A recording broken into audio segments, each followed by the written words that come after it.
자, 안녕들 하십니까. 이번 시간은 111페이지 저당의 상환 방법에 대해서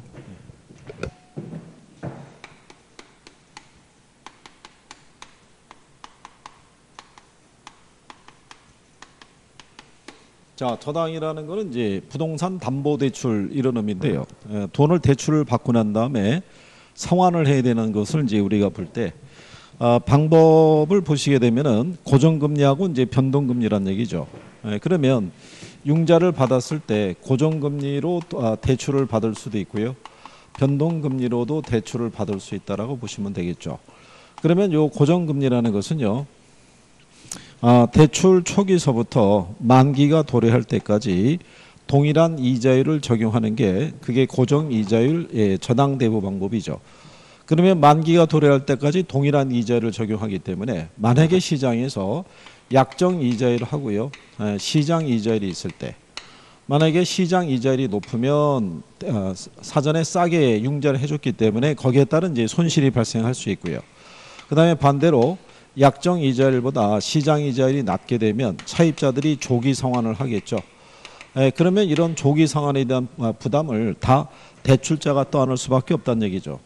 그래서 이런 금리 변동 등에 따른 위험을 차입자에게 전가시키기 위해서 적용하는 게 변동금리라고 보시면 되겠죠. 그래서 얘는 일정한 이 사전에 약정한 기간마다 뭐를 조정할 수 있냐면 이 금리를 이렇게 조정할 수 있는 게 변동금리다라고 이렇게 보시면 되겠죠. 그러면 요 이자율이 이렇게 변했을 때요. 이자율에 대한 이제 조정 주기를 어떻게 가져가느냐. 그게 이제 변동금리에서 주어지는 내용이다라고 보시면 되겠죠. 그래서 변동금리는 초기 이자율을 낮게 주는 이유는요. 만약에 금리가 이렇게 변하더라도 이게 사전에 약정한 기간에 따라 금리를 조정할 수 있기 때문이다. 이렇게 보시면 되겠죠. 그래서 변동금리에서는 이자율의 조정 주기가 중요하다는 얘기죠. 그래서 이 조정 주기가 짧으면 짧을수록 금리 변동에 따른 위험을 대출자가 차입자에게 전가시킬 수 있다라고 얘기를 해요. 그래서 이제 그렇게 보시면 되겠고요. 변동금리 하에서는 기준금리 하고요. 그 다음에 가산금리가 있으면 일정한 기간마다 이 기준금리를 조정하는 방식이다. 이렇게 구별을 하시면 되겠죠. 그래서 이제 111페이지 맨 하단에 보게 되면요. 마지막 줄에 금리 조정 주기가 짧을수록 금리 변동 위험을 차입자에게 더 많이 전가한다. 자, 이렇게 이제 구성이 되어 있는 거죠. 그래서 그렇게 정리하시면 되겠고요. 뭐 뒷장에 이제 112페이지에 보시면요. 변동 이자율 제도 하나에서는 약정한 기간에 따라 금리가 조정이 되니까 돈을 빌려 쓴 사람의 입장에서는 상환을 할 때 우리가 은행의 잔액을 항상 얼마를 유지해야 되는지를 꼭 확인해야 되는 번거로움도 있다는 얘기죠. 또 가게 입장에서는 매달 이제 그 상환액에 대한 어떤 이제 예산을 짤 때도 조금 어려움이 있을 수 있다. 근데 어쨌든 간에 초기 이자율은 이제 적게 적용하는 게 변동금리다라고 이제 이렇게 생각하시면 되겠죠. 그래서 그렇게 정리하시면 되겠고요. 그래서 변동금리하고 고정금리에 대한 거를요. 두 가지만 가지고 문제를 구성하기는 조금 어렵고요. 그 밑에 나와 있는 원리금 상환 방식에 의한 분류가 있죠. 112쪽의 하단에. 그래서 여기는 별표 3개라고 보시면 되겠죠. 그래서 원리금 상환 방식에 의한 구분이라고 이렇게 얘기를 해요. 자, 그러면 얘는 원리금 상환 방식에 의한 구별인데요. 이게 원금 균등 상환 방식이라는 게 있고요. 그 다음에 원리금 균등 상환 방식이라는 게 있고요. 그 다음에 점증 또는 체증식 상환 방식이라고 이렇게 얘기를 해요. 근데 이게 원리금 상환 방식이니까요. 얘는 원리금이 균등하다는 얘기고요. 그죠? 얘는 원리금이 점증 또는 체증한다는 방식이고요. 자, 지난번에 우리가 강의할 때 설명했지만 원금 균등은 원리금이 체감하는 방식이라는 거. 요거는 뭐 기본적으로 정리를 해 두셔야 되고요. 시험상에서 이제 가장 기초적으로 물어보는 내용이 이제 그 내용이다.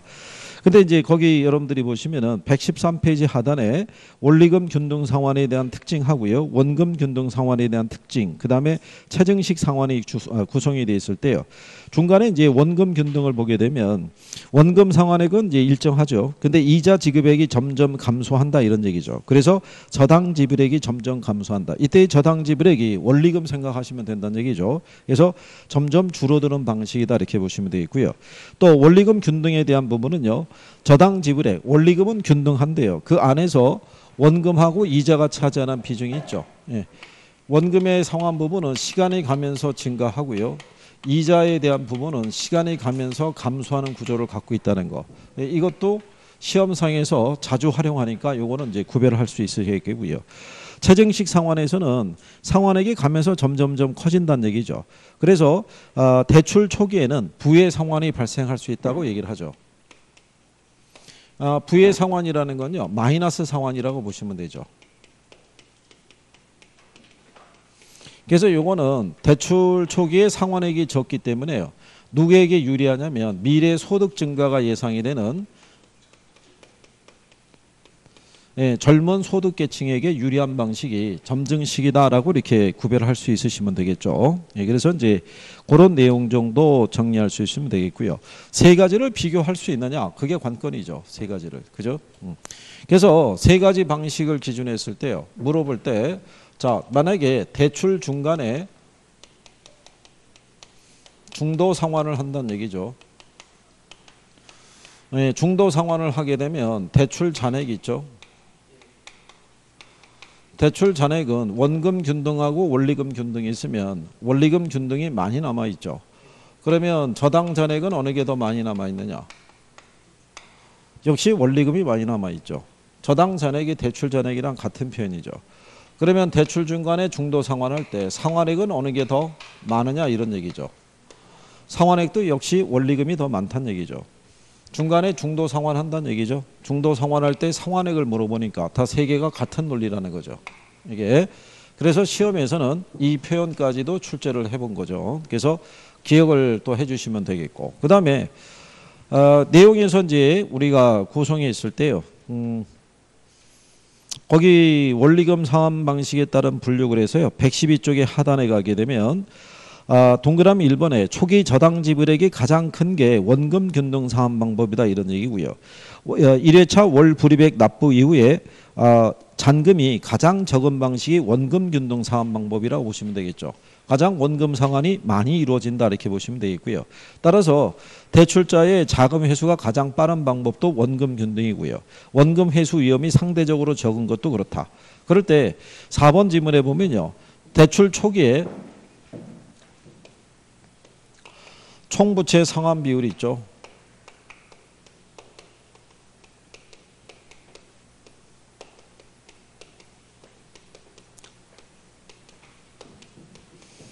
이게 가장 높은 것은요. 원금 균등이 제일 높고요. 그 다음에 원리금이고요. 그 다음에 점증식이다라고 이렇게 구별하시면 되겠죠. 그거는 이 논리를 알려고 그러면 총부채 상환 비율의 구조를 알아야 되죠. 총부채 상환 비율이라는 것은 연소득에서 차입자의 갚아나가는 원리금의 크기를 가지고 판단하는데, 그거는 대출 초기에 원리금 상환액은 얘가 제일 크죠. 그 다음에 원리금, 그 다음에 점증이 되니까. 그러니까 구조적으로 얘가 제일 클 수밖에 없어요. 같은 대출 조건이라고 그러면. 가끔 시험상에서 지문으로 활용을 하니까 그거 기억을 해 두셔야 된다는 얘기죠. 그러면 뭐 이런 것만 물어보냐면 그렇진 않죠. 세 가지 방식을 비교했을 때 대출자의 이자 수입이 있죠. 이자 수입이 가장 큰 방식.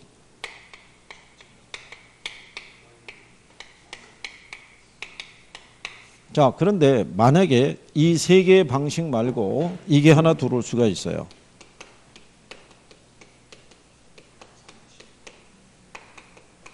만기 상환 저당이라는 건요. 대출 기간 동안에는 이자만 내고 만기의 원금을 일시불로 상환하는 방식이에요. 그죠? 그래서 만약에 제까지 들어오게 되면요. 이자 수익은 제가 제일 커요.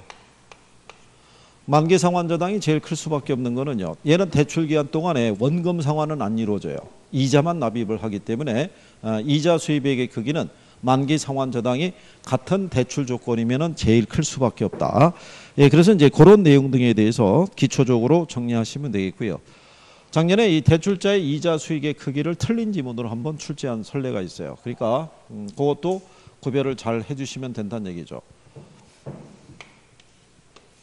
그래서 이제 이쪽에 대한 이제 기본적인 구조라는 것은요, 상한 조견표 등을 통해서 우리가 여러 번 확인을 해본 내용이죠. 그래서 그 정도는 이제 구별을 하실 수 있을 거다. 그리고 이제 계산에 대한 것도 인용을 할 수 있는데요. 계산에 대한 거는 작년에는 원리금 균등을 출제했고요. 그 이전에는 원금 균등을 2번을 출제했다는 얘기죠. 근데 근래에는 뭐는 안 물어봤냐면 최대 융자 가능 금액이 있죠. 예, 여기 한 2, 3년 안 하고 있는데 올해 여러분 시험에는 그쪽에 약간의 변화를 줘서 한번 인용을 할 수도 있다. 뭐 이렇게 가늠할 수가 있겠죠. 근데 이제 계산이 잘 안 되시면 누누이 말씀드리지만 그게 집착하실 필요는 없다는 얘기죠. 그렇잖아요. 하루아침에 개선이 되거나 그러지는 않으니까. 근데 이제 기본적인 성격 정도는 알아두시는 게 좋겠고요. 계산의 논리는 다음 달부터는 이제 문제풀이가 시작이 되기 때문에 문제집에 있는 문제를 풀면서, 그죠? 그러면서 계산 논리도 한번 추가로 정리해 보시면 되겠고요. 얘네 기본적인 성격을 내가 이해하고 있는지, 지금 시점이 되면은 이론에 대한 부분은 어느 정도 정리가 돼 있어야 돼요. 나오면 이게 어떤 성격을 갖고 있다, 이런 게 구별이 돼야 되는데 그게 구별이 안 된다는 얘기는 그러면은 위험하다는 얘기죠. 왜냐하면 문제풀이를 넘어 들어가게 되면 이제 이론으로 수업하는 시간은 없어요. 뭐 특강 뭐 이런 것밖에는 없는데 현재 이 구성에서의 특강은 없다고 봐야죠. 그렇죠? 예, 그렇기 때문에 그냥 문제풀이로 넘어가서 정리하고 들어가면은 안 된다는 얘기예요. 그러니까 반드시 이론을 들여다보고 정리가 안 된 파트는 확실하게 내 것으로 만들어줘야 돼요. 부족한 게 많으면요, 선택과 집중을 잘 해줘야 돼요. 안 되는 거 있으면 모든 걸 다 할 수는 없잖아요. 그죠? 근데 최소한의 용어는 정리가 돼야 되잖아요. 그죠? 지난번에 한번 테스트 해봤죠? 네? 선생님 채점하다가 그냥 쓰러졌다는 얘기죠? 네? 이럴 수가 있을까? 네? 그래서 다시 한번 기회를 부여하기로 했어요. 그죠? 만회할 기회를. 만회할 기회를. 근데 도통 만회할 것 같지는 않다, 이런 얘기죠. 왜? 아니 이게 지금 수업이 시작됐는데, 그죠? 이거 왜 진행을 하겠어요? 이거 촬영해서 올라가야 되는데, 그렇잖아요. 그러니까 그 시간이 딱 됐는데 등장을 안 하더라도 이렇게 나갈 수밖에 없단 말이에요. 그럼 나가면 누가 손해요? 안 듣는 사람이 손해잖아요. 그죠? 네? 그래도 다음 주도 변함이 없을 거라고 생각을 해요. 그죠? 뭐 달라지는 게 있어요 말이죠. 그죠? 그러니까 그렇게 정리하시고, 얘네는 중요한 거예요. 이건 별표 3개예요. 그렇죠? 여기는 반드시 숙지하셔야 돼요. 여기는 계산 논리가 나오든 이론이 나오든 또는 이론 계산 한 문제씩 나올 수도 있어요. 작년에는 2개가 다 나왔어요. 이론도 내고 계산도 내고. 여기가, 그러니까 정리는 반드시 해주셔야 된다는 거. 자, 그 다음에 114페이지에 보면요, 저당의 유동화라고 되어 있어요.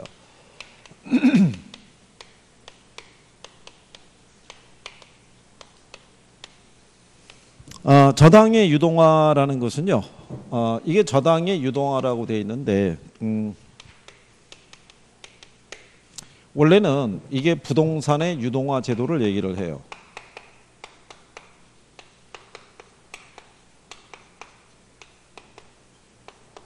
자, 유동화라는 것은요, 부동산을 현금화하는 것을 얘기를 해요.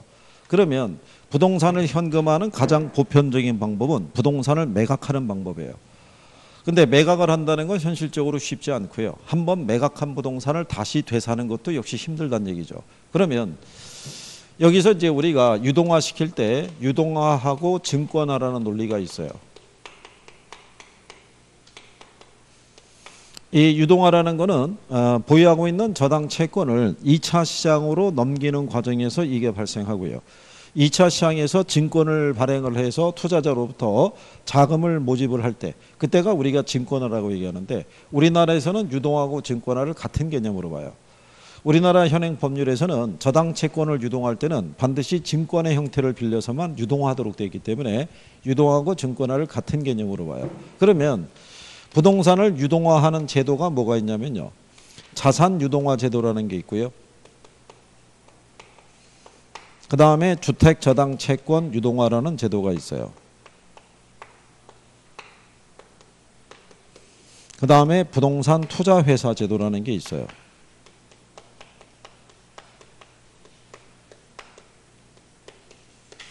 자, 근데 이거는 보유 자산 전체에서 현금 흐름이 보장이 되는 건전 자산이 있으면 다 유동할 수 있다는 얘기고요.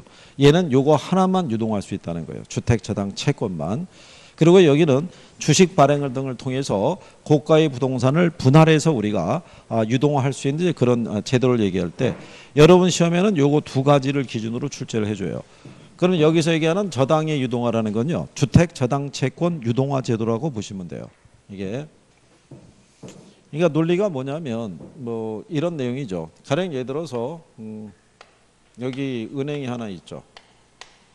은행은 불특정 다수의 고객들로부터 예금을 수신을 하죠. 이걸 가지고 불특정 고객에게 대출을 해준다는 얘기죠.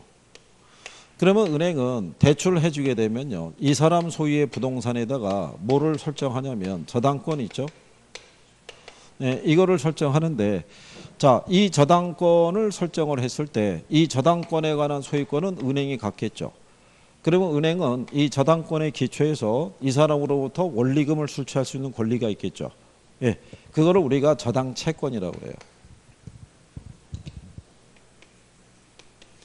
그러니까 여기서 얘기하는 이 채권의 이 권이라는 거는요. 증서를 나타내는 게 아니라 이건 권리를 나타내는 거예요.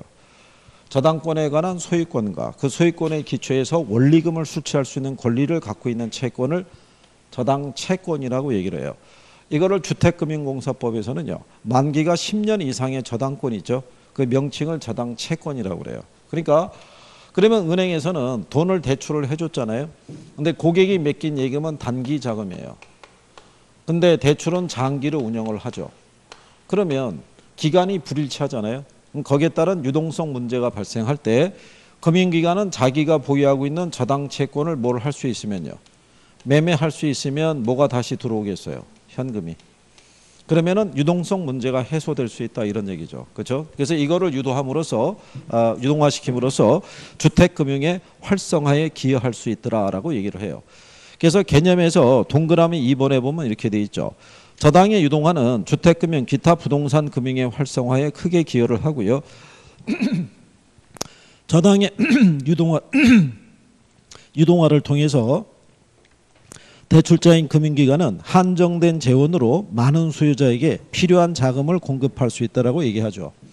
자, 그 얘기는요. 이 은행에서 한 100억을 조달을 해가지고요. 1인당 1억씩 대출해줘요. 그러면 은행에서는 100개의 저당권을 갖고 있다는 얘기죠. 1억짜리. 이거 팔면은 다시 현금 들어오죠. 그럼 또 대출해 줄 수 있고 다시 또 저당권 생기면 팔면 다시 돈이 또 들어온다는 얘기죠. 그러니까 이론적으로는 한정된 재원으로 무한정 대출이 가능하다라고 얘기하는 거예요. 그래서 이 제도의 특징이다. 이렇게 구별하시면 되겠고요. 자, 그러면 이 저당 시장의 구조라는 게 있어요. 저당 시장을 가게 되면요. 1차 저당 시장이 있어요. 1차 저당 시장은요. 주택 자금을 필요로 하는 자금 수요자하고요. 금융기관 사이에 거래가 성립이 되는 것이 몇 차? 이게 1차죠. 그러면 금융기관은 이 사람에게 자금을 대출을 해주고요. 이 사람 소유의 부동산에다가 뭐를 설정하냐면 저당권을 설정을 하겠죠.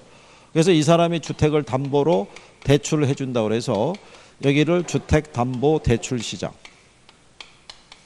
또는 주택자금대출시장 이렇게 표현을 해줘요. 오케이. 그러면 2차 시장이 있어요. 자, 2차 시장은요. 우리나라에서는 주택금융공사가 있어요. 자, 주택금융공사가 취급하는 상품 중에서 대표적인 게 뭐가 있냐면 보금자리론이라고 있는데 보금자리론을 주택금융공사에서는 대출을 직접 수행할 수는 없어요. 얘들이 대출 관련 업무 능력은 없어요. 그러면 얘네는 이거를 어디를 통해서 시중은행을 통해서 보금자리론을 위탁 판매하고 있어요.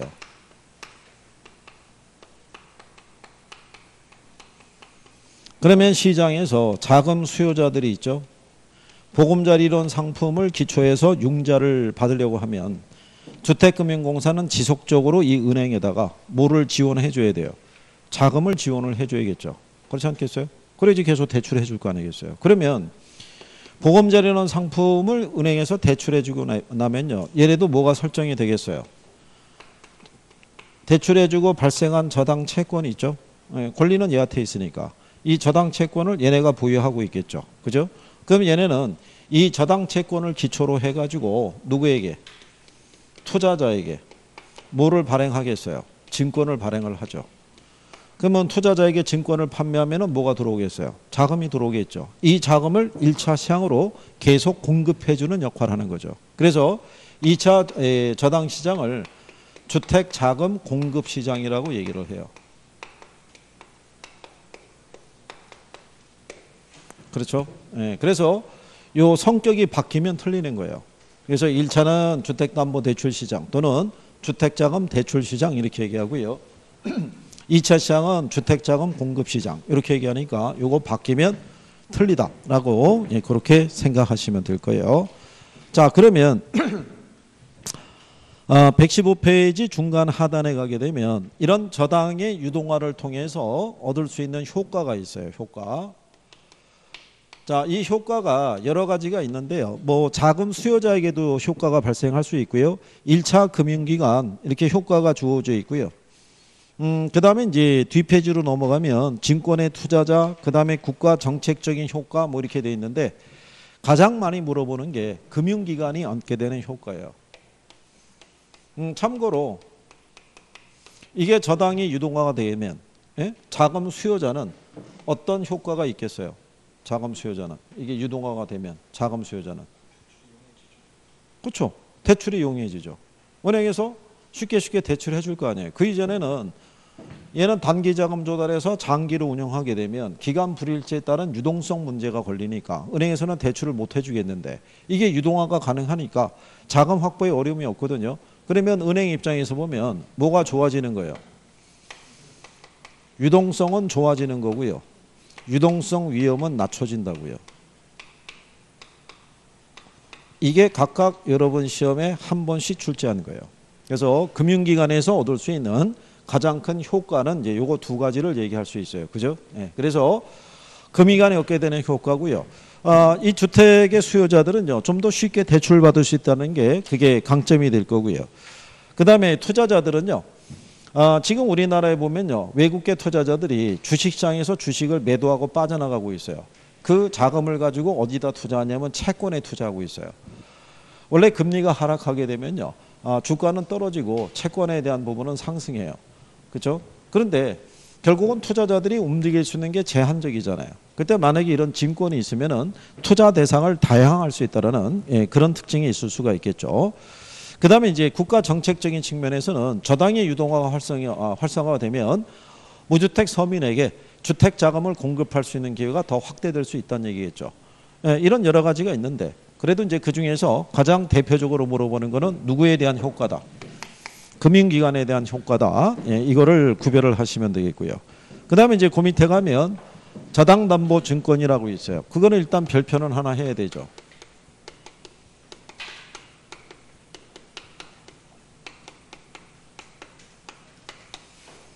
여기 보면은 저당담보증권이라고도 얘기를 하고요. 이걸 주택저당증권 뭐 이렇게도 표현을 해요.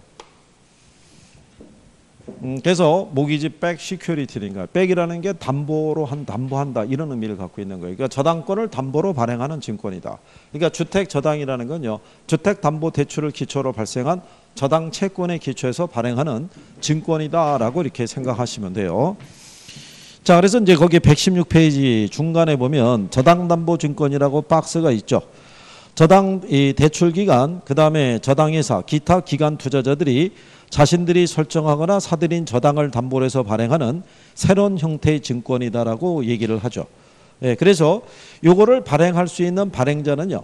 1차 기관일 수도 있고요. 그다음에 2차 기관일 수도 있고요. 또는 저당담보증권의 발행을 전문으로 하는 회사라고 있어요. 걔를 누구를 얘기를 했어요? 저당담보증권의 발행을 전문으로 하는 회사 누가 있어요? 어? 전문으로 하는 회사 누가? 누가? 자, 조만간 기다리시면 찾아가는 서비스를 제공할 수 있어요. 그죠?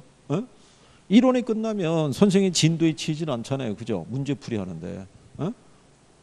그죠? 그러면 기대해도 좋아. 저기 그 학원 앞에나 기다리고 있을 테니까. 그지? 오면서부터 물어봐 줄 테니까. 그렇잖아? 도착하느라고 얼마나 힘들었겠어. 그렇잖아? 들어오면 순간서부터 서비스를 제공할 수 있다는 얘기지. 자리에 앉을 때까지. 그렇잖아? 한 번 더 지각하면 죽으면 그냥 야, 그래도 사람이 저기가 있어야 될 거 아니야? 그렇잖아? 어떻게 그게 한결 같을 수가 있어? 그렇잖아? 참.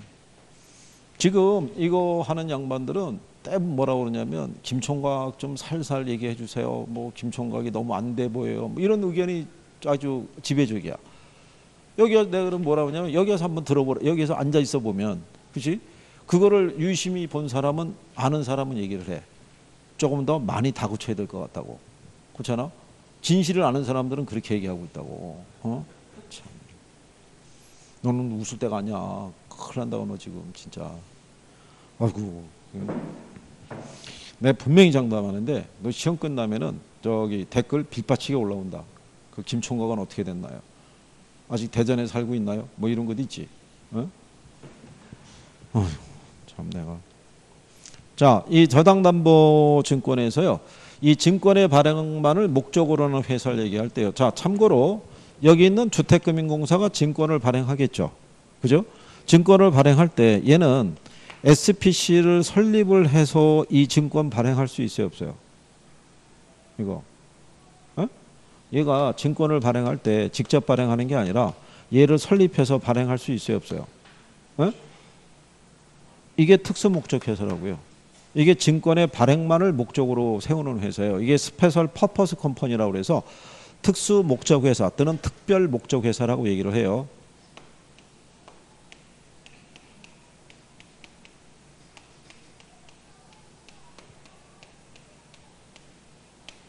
스페셜 퍼포스 컴퍼니라고 그래서요.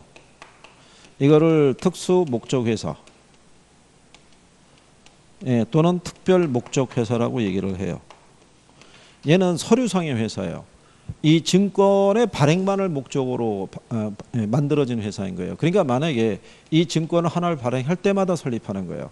그러면 증권을 또 발행을 하게 되면 어떻게 돼요? 또 별도의 SPC를 또 설립해서 발행을 한다는 얘기예요.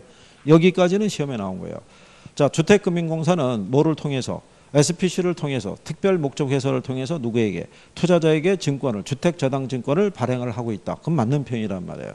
무슨 말인지 하시겠나요? 네. 그렇다고 이거를 처음 얘기하냐면 그건 아니란 얘기예요. 그렇잖아요? 여러 번 얘기를 했다고요. 그죠? 네? 자, 그러면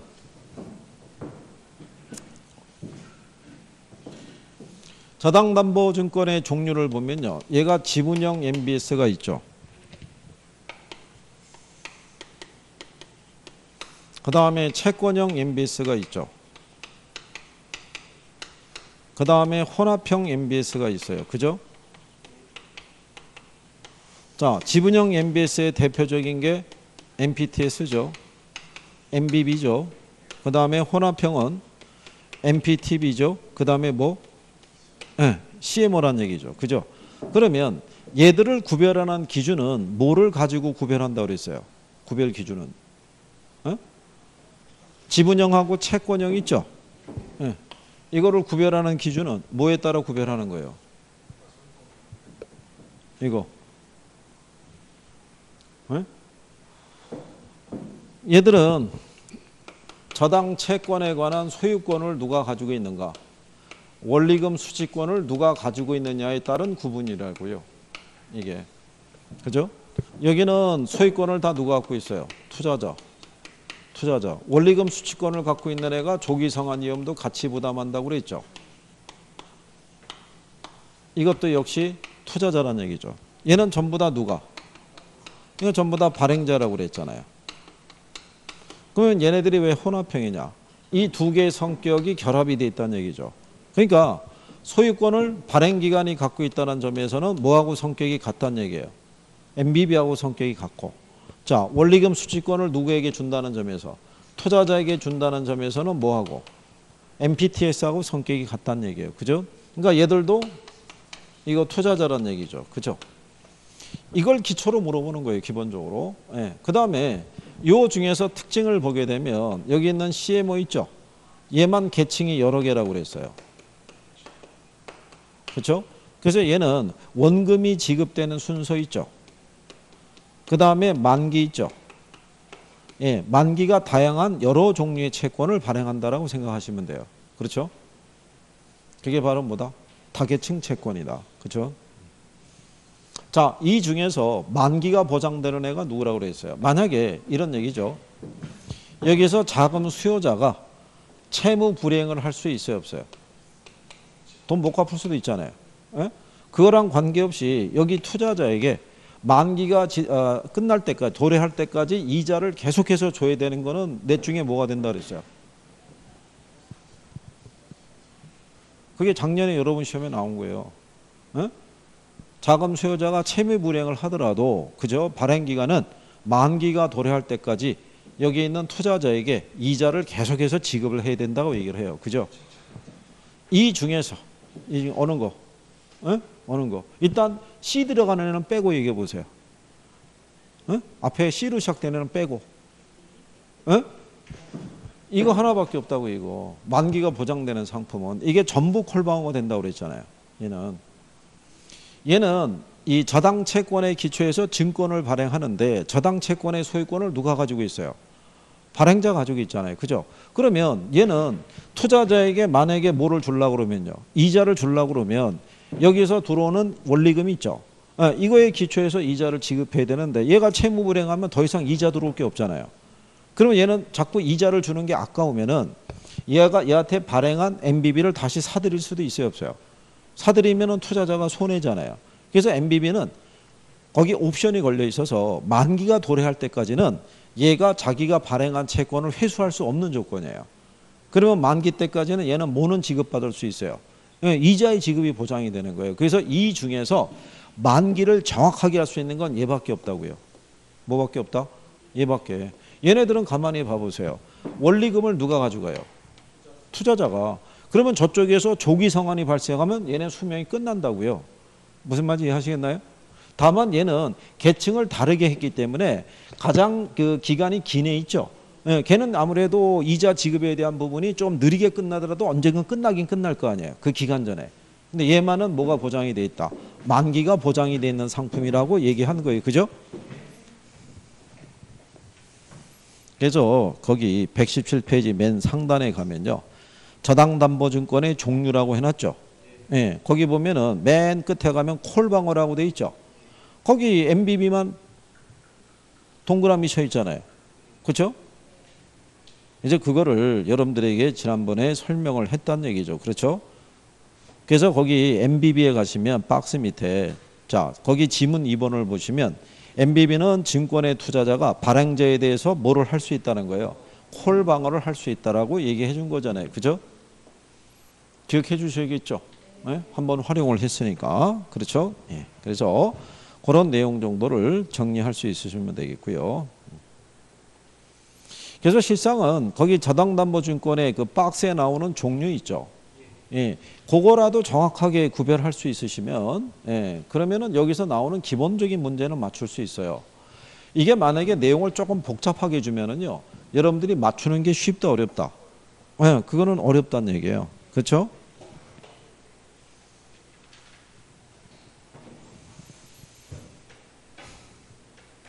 그래서 여기는 어쨌든 간에 별표를 하셔야 되고요. 그러면 결국은 이거예요. 이론을 배웠는데 어렴풋이 알 것 같기도 해요. 근데 확실하게 구별이 안 되는 거를 문제를 풀면서 대비를 하는 거예요.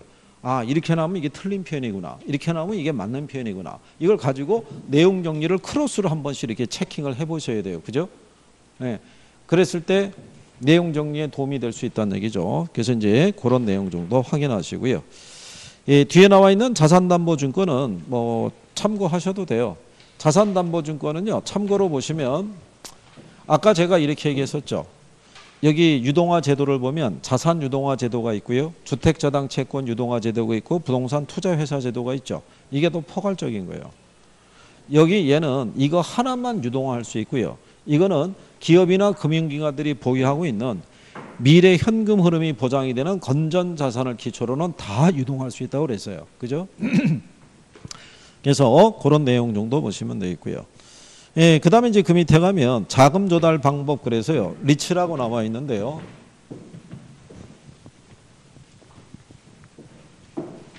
아, 여러분 시험에는요. 자금 조달 방법에 대한 물론 이제 그렇게도 인용을 할 수 있는데요. 기본적으로 부동산 무슨 제도라고 그래요? 투자 회사를 나타내죠. 자, 여기 있는 이 부동산 투자 회사 제도라는 건요. 부동산 개발 사업 등에 필요한 자금이 있죠. 이거를 부동산 투자 회사가 어디에서 자금을 조달하는 거예요? 주식시장에서 뭐를 발행을 해요? 예, 주식을 발행을 하죠. 그래서 투자자로부터 자금을 조달을 해서 부동산 개발 사업에 투자 운영해서 발생한 수익을 누구에게? 투자자에게 배당해 주는 방식이에요. 그죠? 그러면 얘는 부동산 시장에서 필요한 자금이 있죠. 이거를 자본시장에서 조달을 하죠. 그래서 이 시장에서 필요한 자금을 여기서 조달해서 이리로 이렇게 연결해 주는 역할을 하는 거예요. 그래서 리츠라는 거는 부동산 시장과 자본시장을 연결해 주는 파이프라인이자 도관체 역할을 한다라고 얘기를 해요. 이게. 자, 그랬을 때 여기 있는 요 투자자 있죠. 투자자는 부동산에 직접 투자하는 게 아니죠. 뭐를 통해서? 주식을 통해서 간접 투자하는 지분형 간접 투자 방식이라고 얘기를 한 거예요. 그렇겠죠? 그러면 리츠라는 제도를 도입을 하게 되면은요. 어떤 이제 효과를 기대할 수 있겠어요? 이거. 일단 부동산 상품이 있잖아요. 이게 표준화되잖아요. 그렇죠? 자, 그 얘기는 시장에 부동산이 있으면요. 가치도 틀리고 그렇잖아요. 단위도 틀리고 다 면적도 틀리고 다 틀릴 거 아니에요. 그죠? 근데 얘를 뭐를 발행하니까? 주식을 발행하니까 얘가 표준화가 되죠. 액면가는 다 똑같을 거 아니에요. 무슨 말인지 아시겠나요?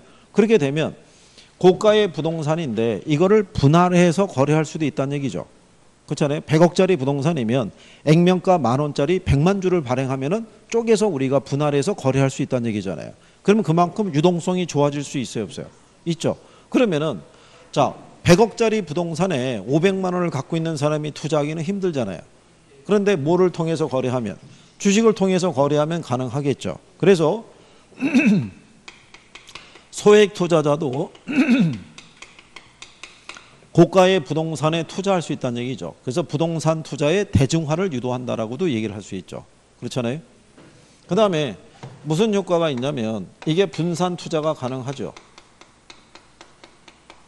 이 사람이 분산 투자하는 게 아니라 얘들이 부동산 투자의 전문가들이니까 자기들이 모집한 자금을 가지고 부동산 개발 사업, 오피스 또는 주택 저당증권 다양하게 투자할 수 있어요, 없어요? 네.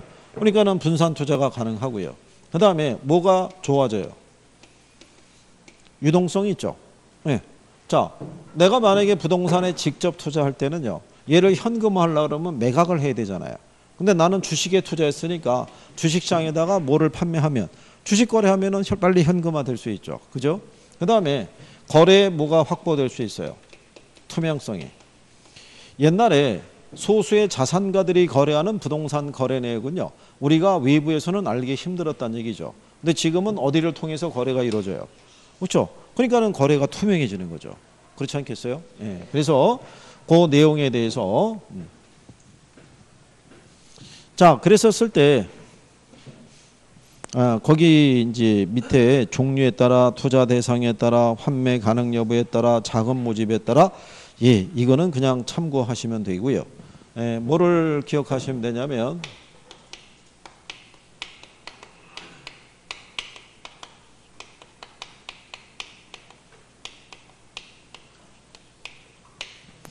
우리나라의 부동산 투자 회사 제도를 보면요. 일단 자기관리 부동산 투자 회사가 있고요. 그 다음에 뭐가 있다? 위탁관리 부동산 투자 회사가 있고요. 기업 구조조정 부동산 투자 회사가 있어요. 그죠? 자, 그랬을 때 이 중에서 얘만 주식회사예요. 그래서 얘는 자산의 투자 운영이 있죠. 투자 운영을 얘는 직접 할 수 있어요. 근데 여기 있는 얘네들은요, 명목회사예요. 즉 서류상의 회사라고요. 그러니까 얘네들은 자산의 투자 운영을요, 자기네가 직접 할 수는 없어요. 그래서 자산의 투자 운영을 누구에게 맡기냐면요, 자산관리회사에게 위탁을 주도록 돼 있어요. 얘네 성격을 출제하는 거예요, 지문에서. 얘하고는 주식회사로서 자산의 투자 운영을 직접 수행한다면 틀리겠죠. 그렇게 해도 출제했던 선례가 있는 거예요, 이게. 그러면 여기 있는 얘네는 자산관리회사에게 자산의 투자 운영을 위탁을 줘야 되고요. 그죠? 그 다음에 관련 회사를 보게 되면요, 부동산 투자 자문회사가 있어요. 투자 자문회사는 부동산 투자 회사가 부동산 개발 사업에 투자 운영할 때 거기에 따른 자문 및 평가를 해주는 기업이에요. 회사. 자, 그러면 여러분들이 보시면은 업무의 성격이 어때요? 다르잖아요. 얘는 자산의 투자 운영을 직접 수행하는 애고, 얘는 단순히 뭐만 해주는 거예요. 자문 및 평가만 해주기 때문에 이게 바뀌면 틀리다고요. 에? 그렇게 한번 출제를 했단 말이에요. 투자 자문회사는 부동산 개발 사업에 대한 타당성 여부만 조사해 주는 거예요. 에? 이게 개발 사업이 괜찮은 사업이다 아니다에 대한 여부만 조사해 주는 것이지, 얘가 개발 사업을 직접 진행하는 건 아니란 말이에요. 그러니까 이게 바뀌면 틀리다고요. 무슨 말인지 이해하시겠죠? 에? 에.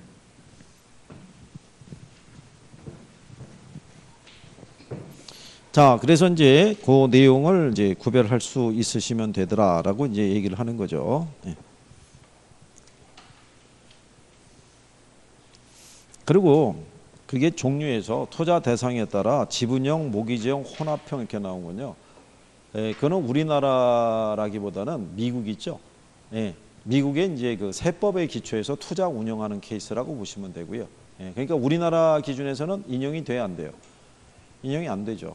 예전에 한번 나왔던 적이 있었어요. 배당 있죠, 배당. 예, 배당을 우리나라는 원래 기준하면은 100분의 90 이상을 배당해 주도록 돼 있죠.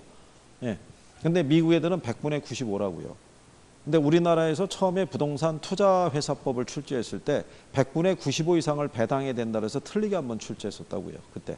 그 이후로는 미국 요건에 대한 논리는 안 들어와요. 그래서 여러분들에게 출제할 때는 우리나라의 부동산 투자회사 제도에 대해서 이렇게 출제해 준다고요. 그러니까 그렇게 구별하시면 되겠고요. 그 다음에 그 밑에 가면 부동산 투자회사법이라고 돼 있죠. 네. 자, 그러면 요 제도를 가지고도 출제할 수 있고요. 그 다음에 이걸 갖고도 출제할 수 있는 거죠. 부동산 투자회사법 있죠.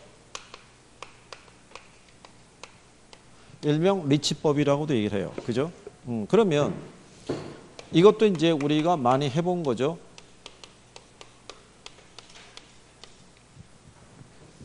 자, 그러면 여러분들이 보시면, 자, 자기관리가 있고 위탁관리가 있고 기업 구조조정이 있죠. 그죠? 자, 부동산 투자회사 있죠. 예, 현물 출자의 방법으로 설립할 수 있어요, 없어요? 예. 부동산 투자는 현물 출자에 의한 설립을 할 수 있어요, 없어요? 예?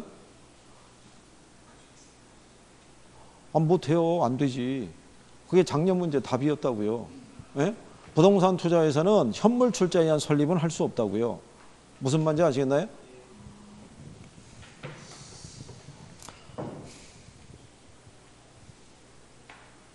이게 상법의 적용을 받으면서도 부동산 투자회사법의 규정에는 현물 출자에 의한 설립은 할 수 없다라고요. 그걸 작년에 할 수 있다 그래서 틀리게 출제를 했다고요. 그렇죠?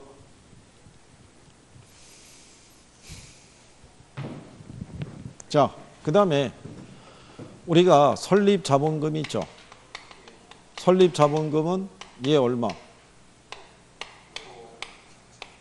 최저자본금 얼마? 그 다음에 얘는 주식 공모하죠. 그렇죠? 영업인가를 받거나 등록을 한 날부터 2년 이내 발행하는 주식 총수에 얼마를? 에? 얼마? 에? 아니 30이라고 얘기를 해주세요. 30.